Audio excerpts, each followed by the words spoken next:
Gonzalo Rosero, credibilidad incuestionable.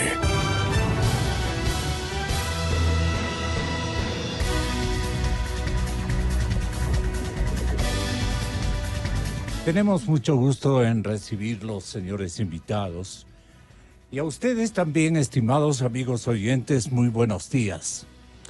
Yo creo que el fin de semana, la mayor lecturabilidad de los ciudadanos, especialmente en la capital de la República, en las ciudades principales del Ecuador, Guayaquil, por ejemplo,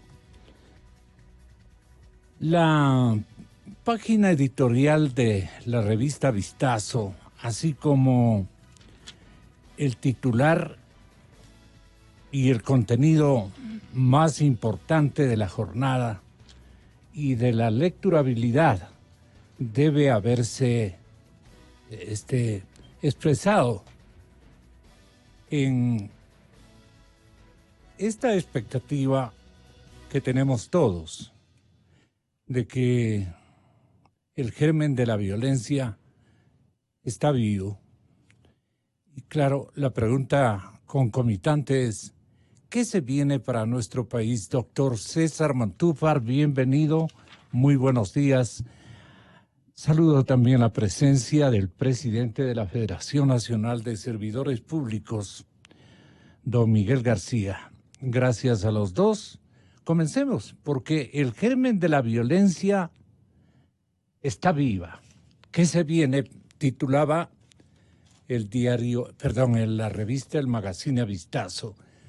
¿Cuál es la primera impresión que usted tiene, doctor Mantúfar? Muchísimas gracias, Gonzalo. Un saludo también para Miguel y para todos los oyentes de Radio Democracia.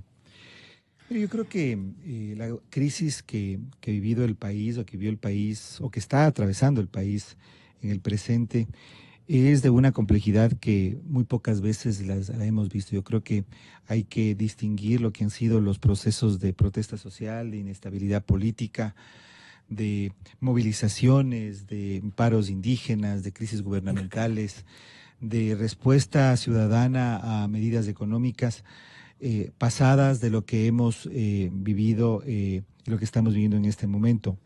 Creo que en realidad aquí se conjugan varios hechos, varios procesos. Por un lado está el tema de una crisis económica que es muy seria, muy grave. Un país que en lo económico, un Estado que en lo económico casi está en bancarrota, con un déficit fiscal enorme que debe cumplir, que debe solventar.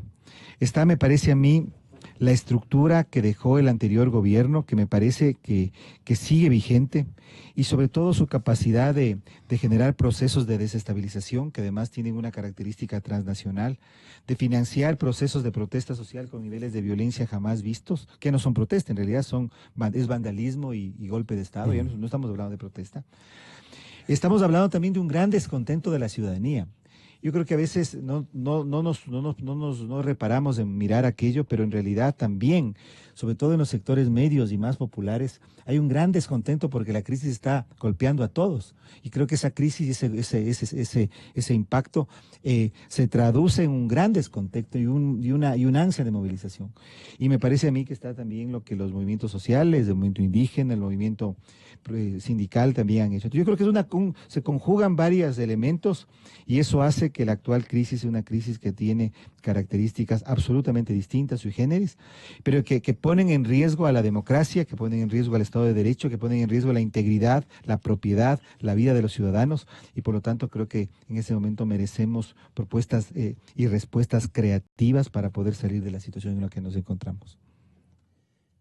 Su opinión, si es tan amable, don Patricio Donoso, asambleísta que nos honra también con su compañía. Muchísimas gracias, Gonzalo, por la invitación. Buenos días.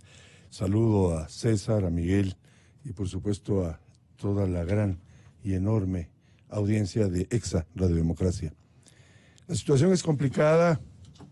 Los actos evidentes, clamorosos de corrupción que vivimos en los últimos 10 años le han dejado al país literalmente en soletas, con una deuda que se calcula en 60.000, 70.000 millones de dólares, que se dice rápido, Gonzalo, mire, 60.000 millones, se dice rapidísimo, pero es harta plata. es una deuda fenomenal.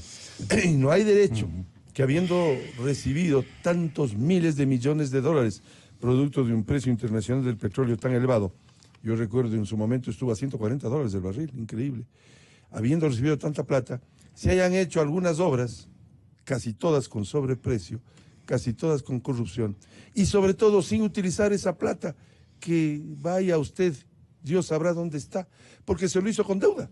Es decir, la plata del petróleo no sirvió para hacer las obras, Gonzalo, si hablamos en estricto sentido matemático, aritmético. ¿Dónde está esa plata? ¿Dónde están los miles de millones de dólares que recibió aquel régimen al que hice referencia, producto del petróleo y de los impuestos? Y claro, por ahí se hizo el puente de Bahía, por ahí alguna otra carretera nueva, pero el resto eran repavimentar carreteras que ya existían. Y ahí viene lo grave, las obras inherentes a las áreas estratégicas. Ahí estuvo quien manejó las áreas estratégicas, me refiero a las centrales hidroeléctricas, todas con una corruptela fenomenal. Solamente hay que fijarse en algo, y voy a hacer referencia a lo que intentó el presidente Moreno relativo a los subsidios de la gasolina. La obra del Aromo, la famosa refinería del Pacífico, que yo recuerdo, ahí estuve yo, pues, el 24 de mayo del 2017, cuando el señor Glass se posesionaba como vicepresidente de la República. En su discurso dijo: veo en lontananza una gran refinería. ¿Qué refinería, señor Glass? Lo que hay es un terreno aplanado que costó la bicoca de $1.500 millones. O sea, el valor que se intentó recaudar con la eliminación del subsidio de la gasolina, que data de 1974. Increíble, pero cierto. Un terreno aplanado costó eso.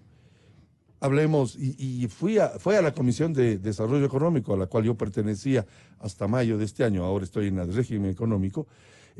Fue el ministro de Energía y Minas y nos explicó la famosa repotenciación de la refinería de Esmeraldas. Gonzalo, créame, daba miedo escucharle, como es verdad que grandes partes de esa refinería estaban por romperse. De pronto ya se rompieron, esto fue hace algunos meses. Vaya usted a Yachay, una corruptela fenomenal. Es decir, no hay, y ustedes los periodistas merecen una calificación aparte, no hay noticiero de radio, televisión o prensa que no inicie con 6 casos de corrupción. Todos los días, coja usted cualquier canal de televisión, coja usted cualquier radio, empezando por Democracia, todos los días hay un caso de corrupción que salta y resulta que este es tapado por el siguiente. Y en este país, cuando una cosa ya dura 4 días o 5, es porque es fenomenal, increíble. Entonces, frente a eso, y César lo ha explicado de lejos mucho mejor que yo, la situación es clamorosa, porque no existe el capital, el dinero, el activo para atender obras sociales. El mejor plan social es un buen programa económico, decía alguien, y es verdad. Y resulta que el programa económico fue llevarse la plata. Pero es que es increíble. Y frente a ello, hoy estamos viendo en el mundo entero cómo se reitera en aquella práctica. Le vemos a la señora Cristina Fernández, elegida vicepresidenta de la Argentina. Pero es que no tiene lógica. Y claro, vamos a ver cómo les va a los argentinos. Cuando vuelvan a elegir al presidente Rafael Correa, ahí a usted le va a dar un infarto. Y yo creo Perdone, que no es que quiere usted que me dé, le comprendo la pregunta, sí, claro, sería increíble, ¿no? Pero así es la gente. Sí, pero no creo que esto se dé en el Ecuador, no tenemos esas ínfulas de los argentinos de elegir al señor Fernández, no, aquí no va a suceder, espero. Ahora bien, frente a ello, lo que hay que hacer es, y lo voy a decir con claridad aun cuando algunos puedan molestarse, pero no hay sentido ni razón que el señor Gonzalo Rosero y el señor Patricio Donoso tengamos subsidiada la gasolina para nuestros carros. Es que no tiene lógica. Sí, le voy a dar un solo ejemplo. Es otro tema. Sí, claro. Sí, pero ¿con qué ejemplo quiere usted introducir aquí? El ejemplo de lo que sucede con esa corrupción tan brutal que todavía está campante. Un camión con 12,000 galones de gasolina, hoy, actualmente, cruza la frontera facilito. ¿Y sabe cuánto gana en ese día? $14,000 se gana aquel contrabandista en un día. Y no hay quien lo pare. No hay quien lo pare. 1 de cada 3 tanques de gas se van vía contrabando por las fronteras norte y sur del Ecuador y no hay quien lo pare. Entonces, frente a esa corrupción, los ciudadanos que tenemos buena fe Lo único que podemos es, contestando a su inquietud periodística, decirnos qué mal estamos, qué mal estamos. Debemos no solamente meter presos a los que se robaron la plata, pues, Gonzalo, tenemos que hacer que lo devuelvan. Claro que es difícil, porque nadie roba con un notario público. Claro que es difícil, porque hay un verdadero carnaval y un festival del testaferrismo. Veamos su diagnóstico, doctor Miguel García. ¿Cómo está? Lo veo a los tiempos. Mucho gusto de tenerlo aquí. Gracias, Gonzalo. Un saludo a Patricio, César. ¿Cómo ve usted la sociedad corrupta que nos exhibe, y con toda razón? Más bien, ¿cómo veo yo el germen de la violencia que está vivo, que es el título del vistazo? Está precisamente allí, en la descomposición social. Claro. De las élites, desde luego. De todo. De todo. Yo soy de la provincia de Chimborazo. Sí. Y desde pequeño y hasta ahora me consta la situación precaria en la que viven los indígenas. Yo recuerdo perfectamente que cuando estaba en la escuela aparecían documentos, César, en donde se decía, se vendían entre gamonales porque había una redistribución, una distribución de la tierra en mi provincia encabezada por muy pocos. Y usted recordará que se decía, vendo Hacienda X con 400 cabezas de ganado y 150 indios. Así se les consideraba. Así se les trataba. Como animales, ¿no? Sí, sí, sí. Eso hay que reconocer. O sea, una inequidad total. Subyugados, discriminados, tratados como ¿A qué nos que fueran conduce este inferiores. recuerdo, Miguel? Este recuerdo a que aún no están en una circunstancia de empate, pongámosle así, con el resto de la sociedad. Aún son discriminados, aún son maltratados, aún tienen una pobreza. El índice de pobreza más alto es en la población indígena. En consecuencia, ahí está el germen del reclamo y ahí está perenne el germen de la violencia. Muchos habremos participado en los movimientos cuando vinieron en el 90, en el 2015 vinieron, y hemos colaborado, hemos comprendido la reclamación justa de los indígenas. Pero eso, a lo que pasó, Monseñor Proaño. Sí, Monseñor Proaño era un adalid en estos términos.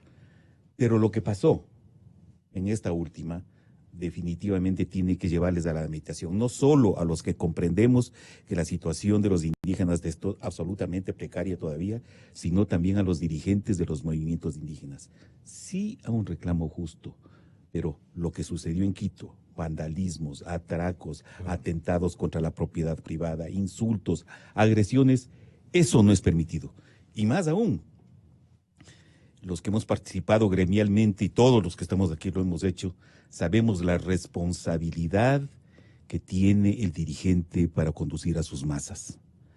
A mí la impresión que tengo de Jaime Vargas es que le sobrepasaron. Jamás le perdonaremos este tipo de epítetos despectivos en contra del presidente de la República. Jamás, él tendrá que explicar a los que de una u otra manera hemos sido solidarios con sus movimientos el por qué hizo juego a los correístas, haciendo un llamado frontal, diciéndole al comandante del ejército, señor comandante, quítele el respaldo a este tal y cual. Eso es incentivar a un golpe de Estado. Eso desconfigura. Es el que quiero analizarlo, sí, Miguel. Ese germen. Sí, ese germen está latente. Sí, latente. Pero puede no ser. No se equivoca a vistazo. No se equivoca a vistazo, pero la preocupación que yo tengo, por ejemplo, sí. Yo transito por la parte en donde fueron saqueados algunos comercios. Uno de ellos de las bicicletas, que queda de frente al ejido.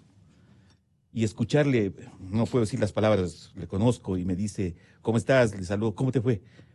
Hijo de tal y cual. La próxima, estos no me cogen desarmados.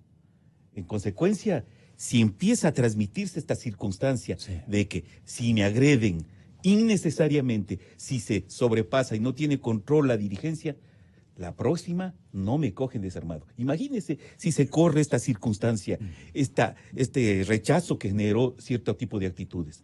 Eso es lo que tiene que conversar la dirigencia indígena, eso es lo que tiene que saldar la dirigencia indígena. Y lo principal es reconocer los errores. Yo veo a Vargas que no los quiere reconocer. Uno de los problemas que tienen los dirigentes es cuando se envanecen y no reconocen sus fallas. Ahí vienen. Les presento un mosaico de lo que en frases nos dijo precisamente Jaime Vargas. No dije vamos a crear un ejército, no dije ejército armado, no dije ejército subversivo, no dije ejército lo que sea. Dije ejército que defiendan a su pueblo dentro de nuestros territorios.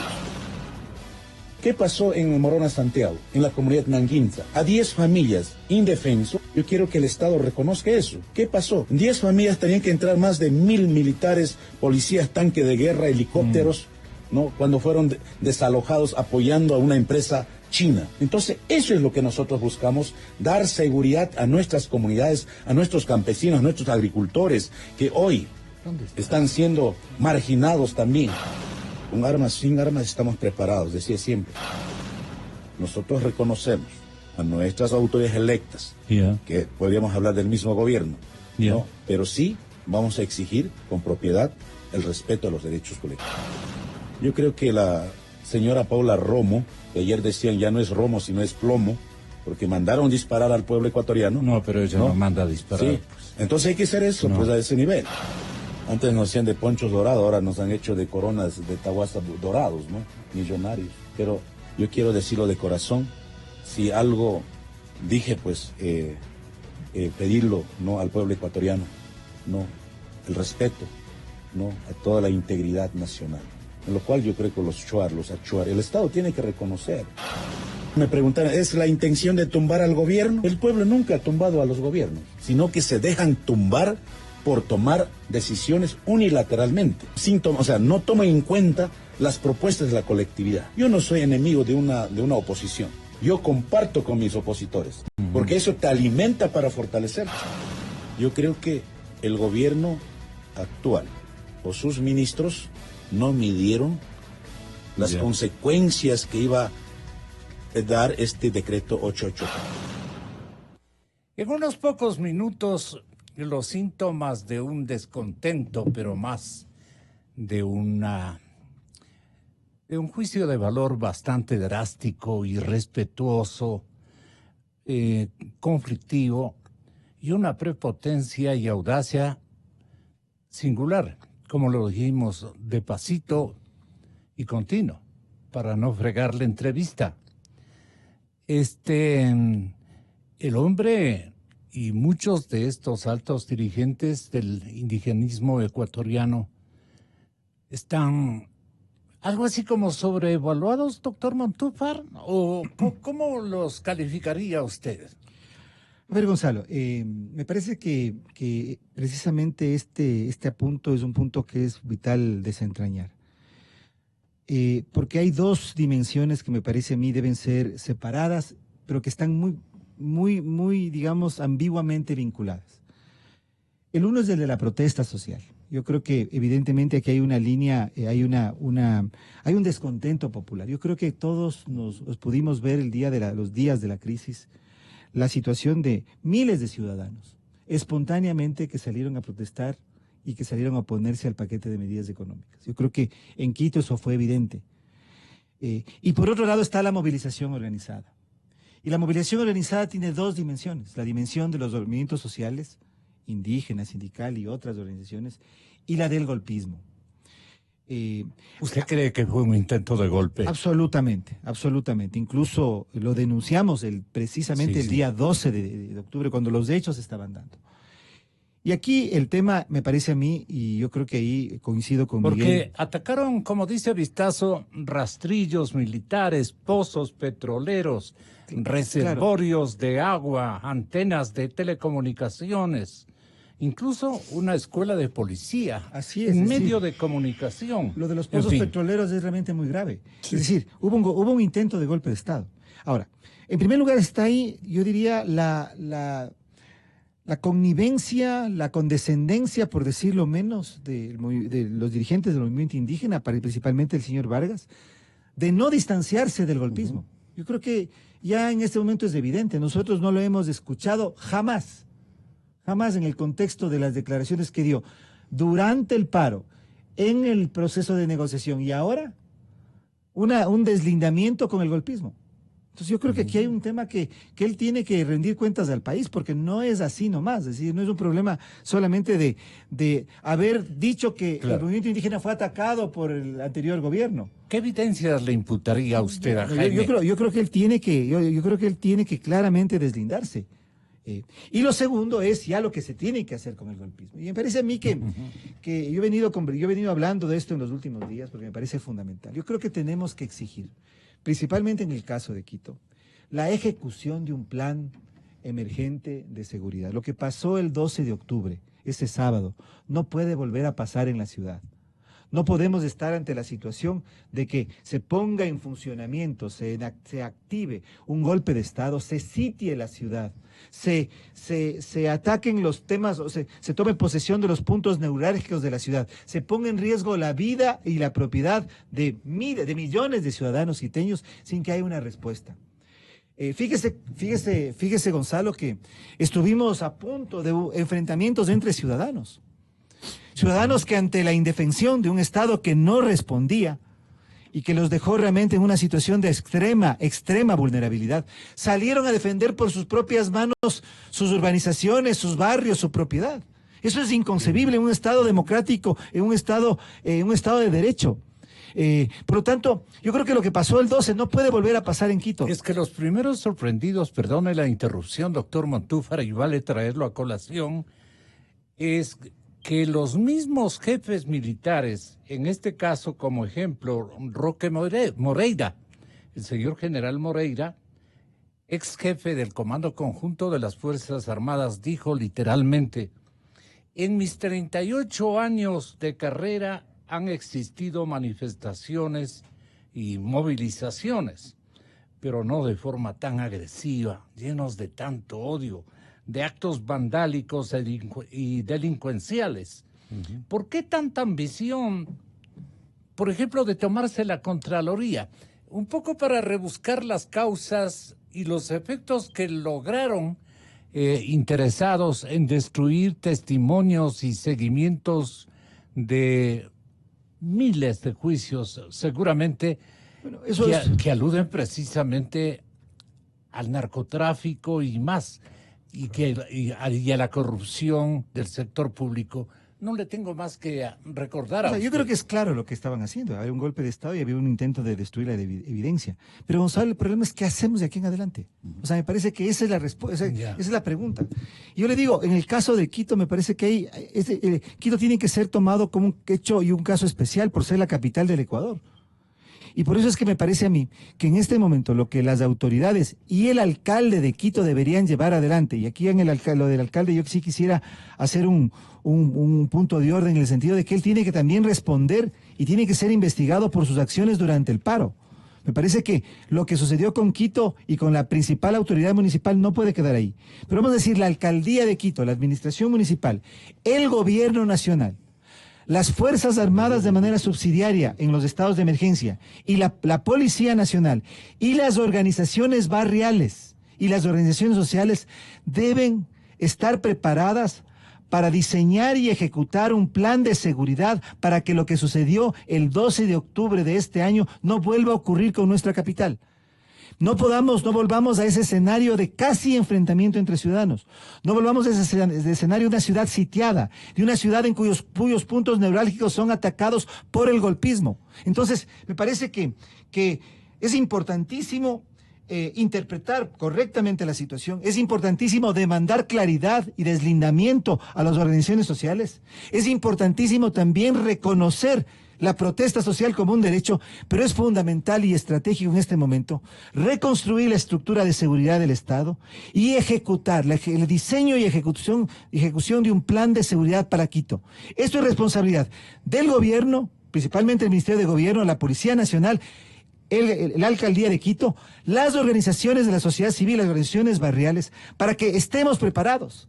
Yo creo que, mire, no hemos visto una situación como la que vivimos. Si se vuelve y se repite y se mantiene varios días, ¿qué hubiera pasado de Quito y del país si es que... ¿Cómo concibe, doctor Montúfar, cómo consigue usted, Miguel García, cómo concibe usted doctor Patricio Donoso, ¿cómo conciben ustedes, mis invitados de primera hora en este comienzo de semana, que puedan haberse prácticamente convertido en lugares de conspiración, los sitios donde se encuentran los organizadores de esta revuelta?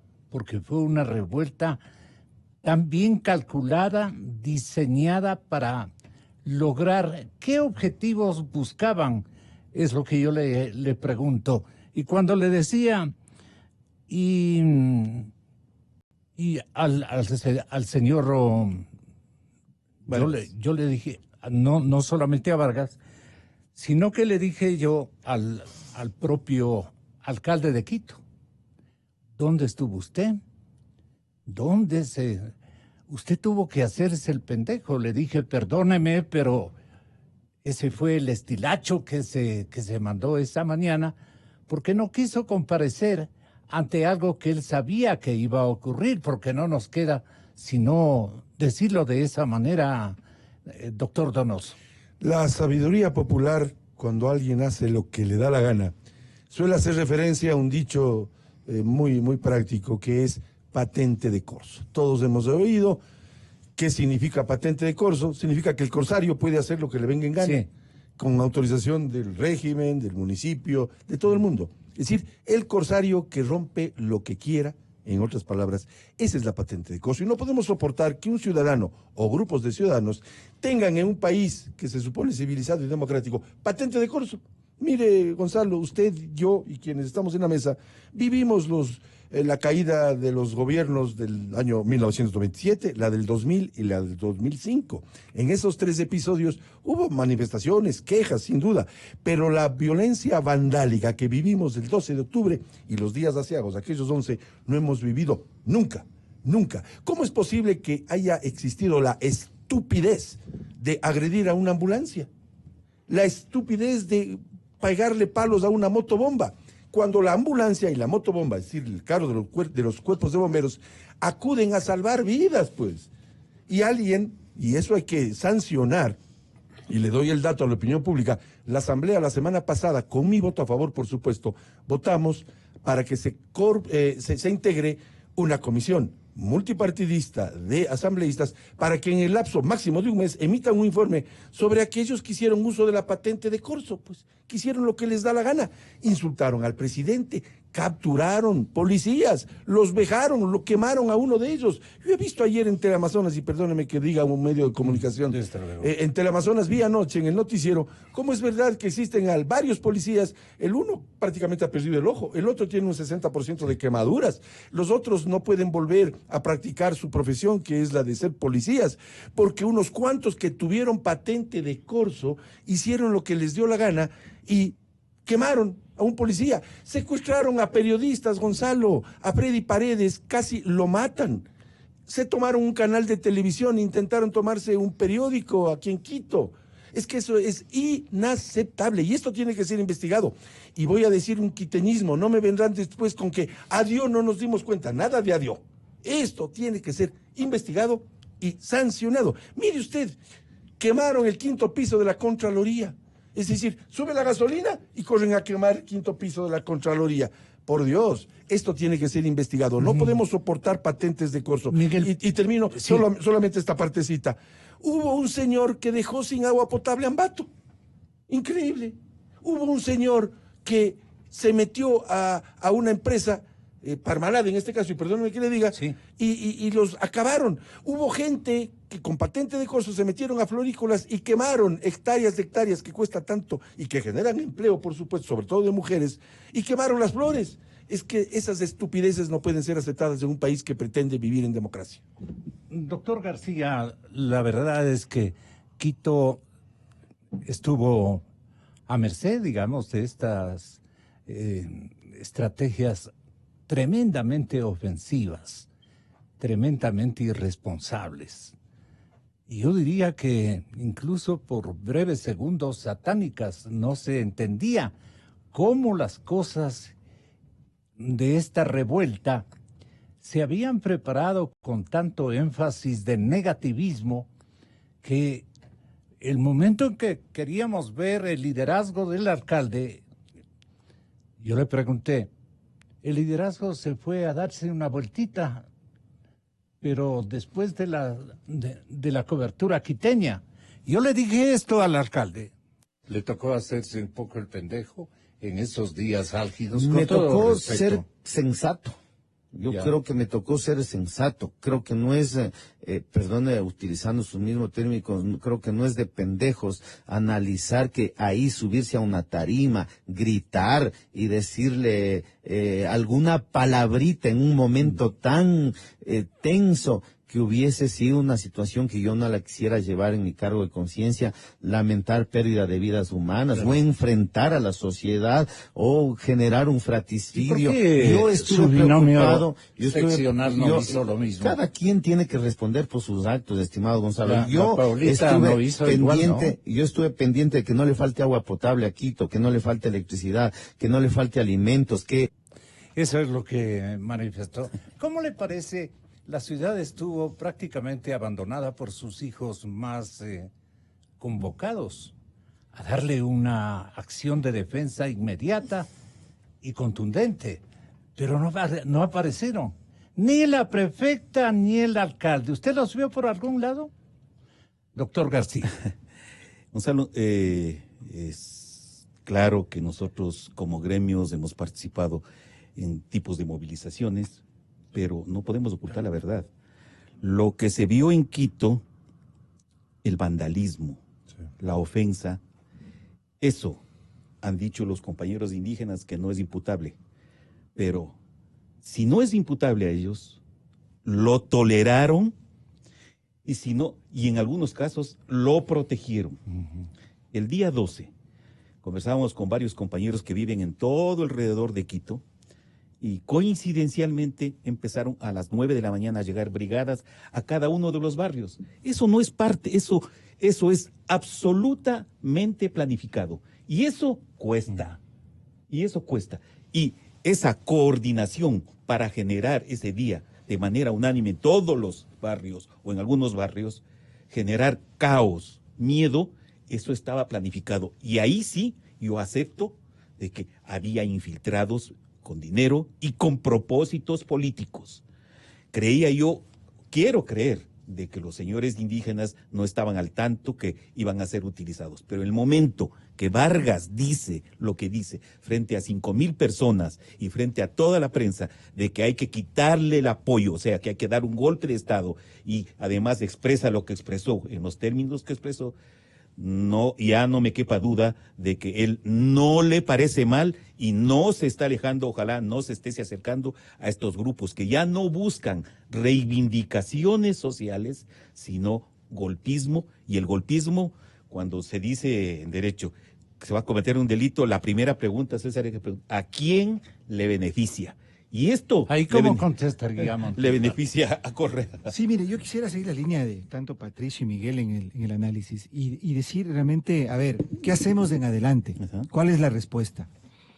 Y a mí me parece que hay 4 prioridades que en este momento el país, su institucionalidad y los ciudadanos tenemos que asumir en función de lo que viene.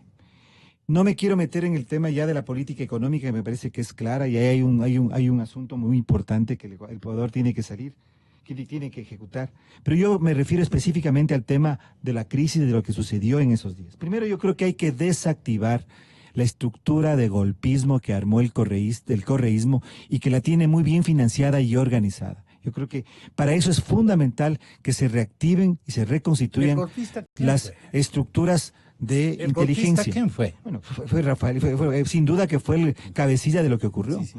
O sea, yo no creo que uno en este momento pueda engañarse. Pero, por lo tanto, hay que desactivar, y para eso, desactivar esa estructura golpista. Creo que la detención de la señora Pavón, las investigaciones que están en marcha. Están por el segundo capítulo, tienen conspirando que ir en plena tierra mexicana. Exactamente, ahí tienen que ir. Entonces, para eso es necesario reestructurar la inteligencia que fue desmantelada durante el correo. Pero la acción fiscalizadora le pertenece al Parlamento ecuatoriano. Bueno, pero el tema de la inteligencia es un tema del Ejecutivo. Segundo, la atención por lo menos a la embajada. Segundo Miguel, perdón, Gonzalo, discúlpeme. Segundo, el tema de no impunidad. Quienes cometieron actos vandálicos, de violencia, quienes destruyeron la Contraloría, quienes fueron parte de este intento golpista, con violencia, con caos, con agresión a los ciudadanos, a las propiedades, tienen que ser sancionados, no impunidad. Tercero, Miguel, lo que decía, Gonzalo, lo que decía hace un momento, el tema del plan de seguridad. No nos olvidamos de lo de Ambato, que se ha dicho hace un momento. Segundo, el tema de los pozos petroleros.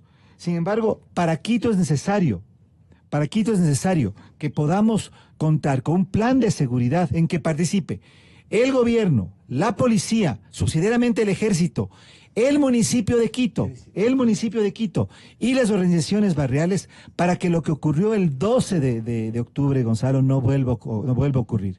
Creo que es fundamental que eso se dé, porque me parece que no podemos quedarnos solamente en lo que ocurrió. Tenemos que comenzar ya a ejecutar lo que es necesario para prevenir lo que puede ocurrir en el futuro. Algo como usted obedeció consignas del expresidente Rafael Correa, le dije yo al señor Jaime Vargas, que tuvo la bondad de concurrir a este escenario informativo.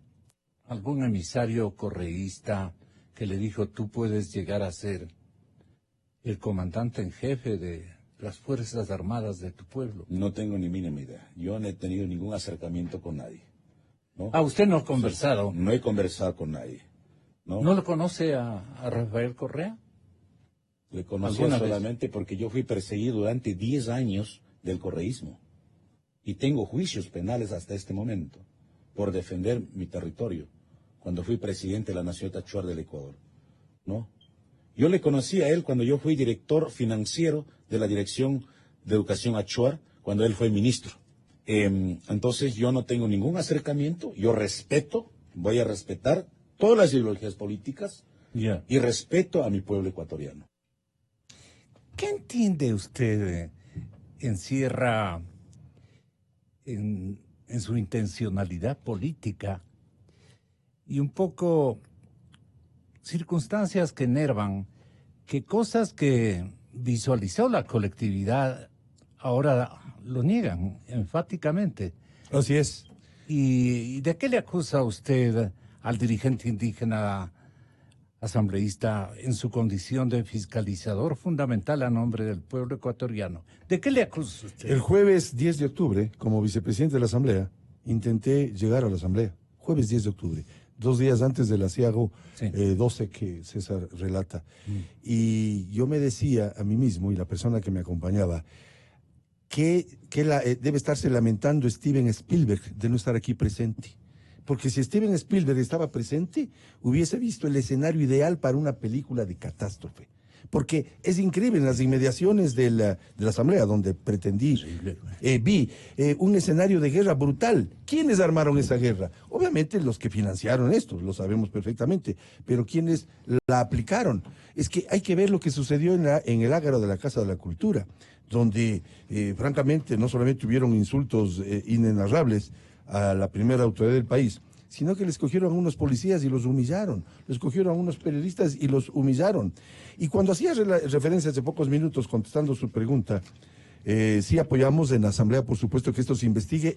Y ahora voy a decir una frase que está muy trillada en el Ecuador, Gonzalo. Hasta las últimas consecuencias, siempre se dice lo mismo. Sí. Pero como dice César, es verdad, aquí no puede haber impunidad. Y cuando hablaba de Steven Spielberg, que es una forma de referirme a lo catastrófico del tema, es el hecho de que ustedes, los periodistas, nos mostraron cómo unos mozalbetes tenían unas armas caseras, unos tubos de 2 metros de largo, a través del cual disparaban a matar, pues. ¿Por qué eso no disparaban para saludar al del frente? Increíble cómo tenían fabricados unos escudos con tanques de esos grandes de gasolina, me imagino que Era son. tecnología. Así es. Venezolana. Exacto. Entonces aquí tiene que investigarse la influencia del dictador Maduro en todo este tema. Porque aquí no me venga a decirle, señor Maduro, que están aplicando, entre comillas nomás, el foro de Sao Paulo. Perdóneme, aquí hubo una guerra. una cuasi guerra civil. Y no fue una guerra de carambola. No, no, no, no. Aquí la cosa es muy seria. Por eso es que estoy de acuerdo cuando César afirma que no puede haber impunidad. No, señor, no puede haber impunidad. Y hemos creado una comisión que tiene, ya le quedan solamente 26 días, si no me falla la matemática, para darnos un informe y tenga usted la certeza que nuestro informe, como actores políticos, porque no somos ni policías, ni fiscalía, ni investigadores privados, vamos a hacer, la vindicta pública la tiene que hacer la fiscalía. Claro. Pero nosotros políticamente sí vamos a sancionar esto. Y si alguien pretende que esto les puede llevar a alguien a ser candidato a algo... ¿Qué capítulos le preocupan a usted o busca describirlos a su manera y con señal fehaciente? Que esto no puede volver a repetirse y quienes hicieron esto tienen que ser sancionados. No es posible que un legislador se haya ido a tomarse un pozo petrolero.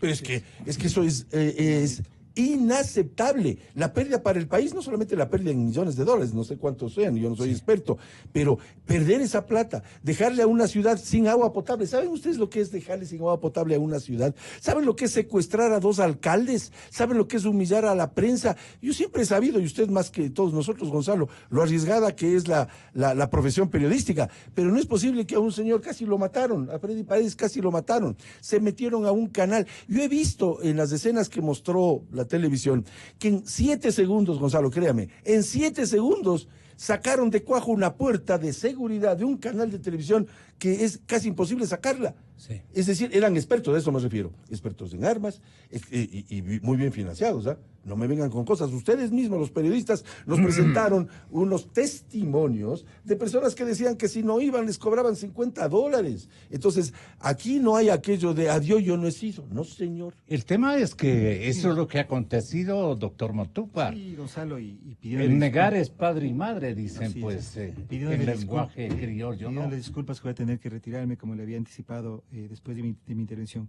Yo quiero seguir un poco la línea de Patricio en este momento. Me parece que lo que ha dicho tiene mucha relevancia. No puede volver a ocurrir. No puede. No puede volver a ocurrir. Yo creo que ya no podemos solo lamentarnos lo que ocurrió. Y yo insisto en estas 4 tareas. Primero, hay que desactivar la estructura golpista del correísmo. Eso es primero. Segundo, hay que reconstituir los servicios de inteligencia para que el Estado ecuatoriano esté preparado. Tercero, hay que hacer una presión para que no haya impunidad. Quienes participaron de esos hechos vandálicos no pueden volver a ejercerlos y tienen que ser sancionados. Y cuarto, Gonzalo, es necesario un plan de seguridad, especialmente para Quito, pero también para otras ciudades. Yo creo que es importante lo que dijo Patricio, también Miguel, en el sentido de lo que sucedió en Ambato, lo que sucedió en los pozos petroleros tiene que ser prevenido. Y en Quito hay que prevenir. Si usted fuera fiscalizador judicial, esta sería una prueba muy importante que manejaría con qué diligencia y con qué estrategia adicional. Bueno, verá, le hago escuchar. He mandado este momento, compañeros, este momento como amazónico, compañeros, a cerrar todas las llaves del petróleo, compañeros. Todas las llaves del petróleo, carajo. No cumplan esas órdenes de ese señor traidor, mentiroso, ladrón, que se han unido entre ladrones con Jaime Nebot, con Lazo, carajo. Únanse al pueblo, señores de la Fuerza Armada, señor comandante de las Fuerzas Armadas. Quieren pruebas, quieren evidencias. Por supuesto que eso. Pero este es el. Pero evidentemente, o sea, lo que decía. ¿Qué haría usted con esta pieza? Yo creo que primero tiene que deslindarse claramente la protesta indígena de lo que fue el golpismo. Claro. Y tercero, el señor Vargas tiene que responder por sus afirmaciones. Esto no quiere decir perseguir la protesta social, no quiere decir criminalizar la protesta social. Significa poner las cosas en su sitio como tienen que funcionar en un Estado de Derecho. Gonzalo, me retiro, muchísimas gracias, pero con esta idea, tenemos ya no solo que llorar sobre la leche derramada, es necesario comenzar a actuar para que no vuelva a ocurrir lo que sucedió. Es demasiado peligroso para el Estado y también y sobre todo para los ciudadanos. ¿Y cómo sentiría usted, presidente? Bueno, yo creo que aquí es lo que le decía hace un momento, es necesario un plan de seguridad para Quito. la ministra de Gobierno, el alcalde de Quito, el gobierno, el municipio de Quito, la Policía Nacional, los ciudadanos organizados. Tenemos que responder a un plan de contingencia y un plan de seguridad para que no vuelva a ocurrir lo del el 12. alcalde, ¿usted cree que se hizo el pendejo? Como Yo creo que el alcalde tiene que ser investigado también, discúlpeme, porque realmente su actitud no fue una actitud normal. Un alcalde debió liderar la ciudad, un alcalde debió canalizar una postura política de Quito frente a la crisis. Defendernos. Un alcalde tenía que representar la posición de la ciudad. Quito no podía ser únicamente un escenario, una plataforma, testigo mudo de acontecimientos que estaban destruyendo la República y poniendo en riesgo la seguridad. Así que, Gonzalo, por ahí sería mi postura. Muchas Le agradezco gracias muchísimo. por su Y un saludo a intervención. Miguel también. Muchísimas gracias, doctor Montúfar. Tenga la bondad, Patricio, usted es el fiscalizador nato para este insuceso tan tremendo, con pruebas fehacientes, que le vaya muy bien, doctor, que la vamos a repetir este instante, la forma como se expresó en el exhorto prácticamente a una guerra total, ¿no? El señor. He mandado este momento, compañeros, este momento como amazónico, compañeros, a cerrar todas las llaves del petróleo, compañeros. Todas las llaves del petróleo, carajo. No cumplan esas órdenes de ese señor traidor, mentiroso, ladrón, que se han unido entre ladrones con Jaime Nebot, con Lazo, carajo. Únanse al pueblo, señores de la Fuerza Armada, señor comandante de las Fuerzas Armadas. Quítanle apoyo a ese patojo de mierda. Así estuvieron las cosas, Patricio. Me parece que es el artículo 271 del Código Orgánico Integral Penal, COIP, que sanciona con X número de años de cárcel estas acciones que no pueden pasar desapercibidas. Esto es inaceptable. La solución es hacer las investigaciones. Desde el lado político nosotros la estamos ya haciendo, como le decía hace pocos minutos, y también hemos visto el comunicado de la Fiscalía, que es quien hace la vindicta pública. Aquí tiene que haber acción de la vindicta pública con respecto a un acto que es evidentemente un delito, y eso tiene que llegar, repito, hasta las últimas consecuencias, porque no podemos aceptar que ese vandalismo tan brutal, no solamente de palabras, sino de obra también, pues Gonzalo, pueda quedar impune, porque la primera normativa para que esto quede impune, es decir, para que se vuelva a repetir, sería declarar perdón y olvido, impunidad, es decir, aquí no pasó nada, vamos nomás a jugar un partido de vóley, todos somos amigos. No es así, no es así. Si eso permitimos, podría a futuro, inmediato y no solamente inmediato, volverse a repetir, y esto no puede aceptarse bajo ningún concepto. El 271 dice, estimados amigos oyentes, invitados. Si es que es el que yo dije, no estoy muy seguro del número, quizás usted me pueda corregir. Acusación o denuncia maliciosa. No, me refiero al artículo que hace referencia al delito de proclamar acción contra el presidente. No, ese debe estar en... No sé el número exacto, ya lo vamos a revisar, pero es el Código Orgánico Penal. Sí. Exacto, y Miguel, que sabe tanto de esto, pues está asintiendo con la cabeza, es un delito. Y los delitos tienen que ser perseguidos, sino ¿para qué se redactó el Código Orgánico? Y la Constitución, pues, la Constitución... Letra muerta. Claro, no puede ser letra muerta. Por eso le decía, si queremos asegurarnos que esto se repita, no sancionemos. Dejemos nomás como está. Y le repito la frase hace pocos minutos, vamos nomás a jugar boli y todos somos amigos. No es así, pues, no es así. El país tiene que respetarse. No podemos tolerar que la estupidez de apedrear una ambulancia quede impune. Mire, Gonzalo, hasta en las guerras brutales que han habido, pues, históricamente en el mundo, se respeta una ambulancia, pues. Se respeta a una motobomba. No se puede apedrear una ambulancia. Va un herido ahí dentro o va en búsqueda de un herido para llevarlo al hospital y quizás salvarle la vida. Y hubieron unos cuantos que apedrearon con una tranquilidad increíble. No podemos tolerar que la profesión que usted la ejerce por tantos años, Gonzalo, haya sido vilipendiada y que secuestren a unos periodistas y los humillen y los vejen ahí en el ágora de la Casa de la Cultura. Eso es inaceptable. Entonces, la respuesta directa a su pregunta es, esto tiene que ser sancionado. Repito para que quede claro, esto tiene que ser sancionado. Sí, señor. Miguel García. Antes de que Miguel hable, estoy convocado a la sesión de la Comisión de Régimen Ya nos Económico. vamos todos. Exacto, para tratar el tema, entonces tengo que retirarme con el perdón de suyo, No, Gonzalo. es día lunes, complicadísimo. Sí, agenda y estamos tratando hoy legislativa como y último día fiscalizadora. la ley Pero de dele preferencia a la fiscalización. ambas cosas, porque el Ecuador tiene y hacer leyes buenas y no las malas, por supuesto, es parte clave de un legislador. Y la fiscalización también, por supuesto. Muchas gracias. No, muchas gracias a usted. Tenga la bondad, doctor García. Gonzalo, han sido muy claros los compañeros de panel respecto a sugerencias. Ha sido muy claro, César, en respecto a las inquietudes y sugerencias que le da el gobierno. Este momento el gobierno está en un proceso de diálogo, correcto, en un proceso de buscar consensos, correcto, pero dentro de un marco real. Nosotros, como servidores públicos, trabajadores, no podemos aceptar lo que plantea Vargas en el vistazo, y Vargas dice textualmente, si usted me permite, tenemos bajo nuestra responsabilidad, dice Vargas, la dignidad de un país que nos reconoce como su legítimo interlocutor. No. Al menos el gremio al que represento, nosotros no podemos reconocerle como un legítimo interlocutor a un tipo que ofende, que prevalido de su dirigencia permite estos actos vandálicos si es que no los ha promovido, protege a los vandálicos. En consecuencia, el diálogo que sea con ese sector es con ese sector.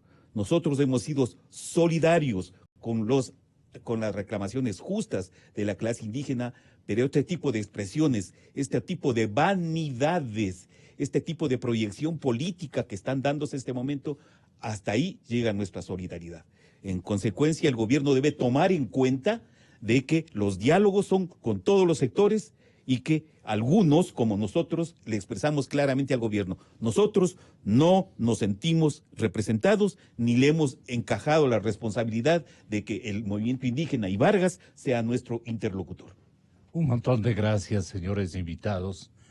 Vamos a continuar en breves instantes. 7:45 de la mañana.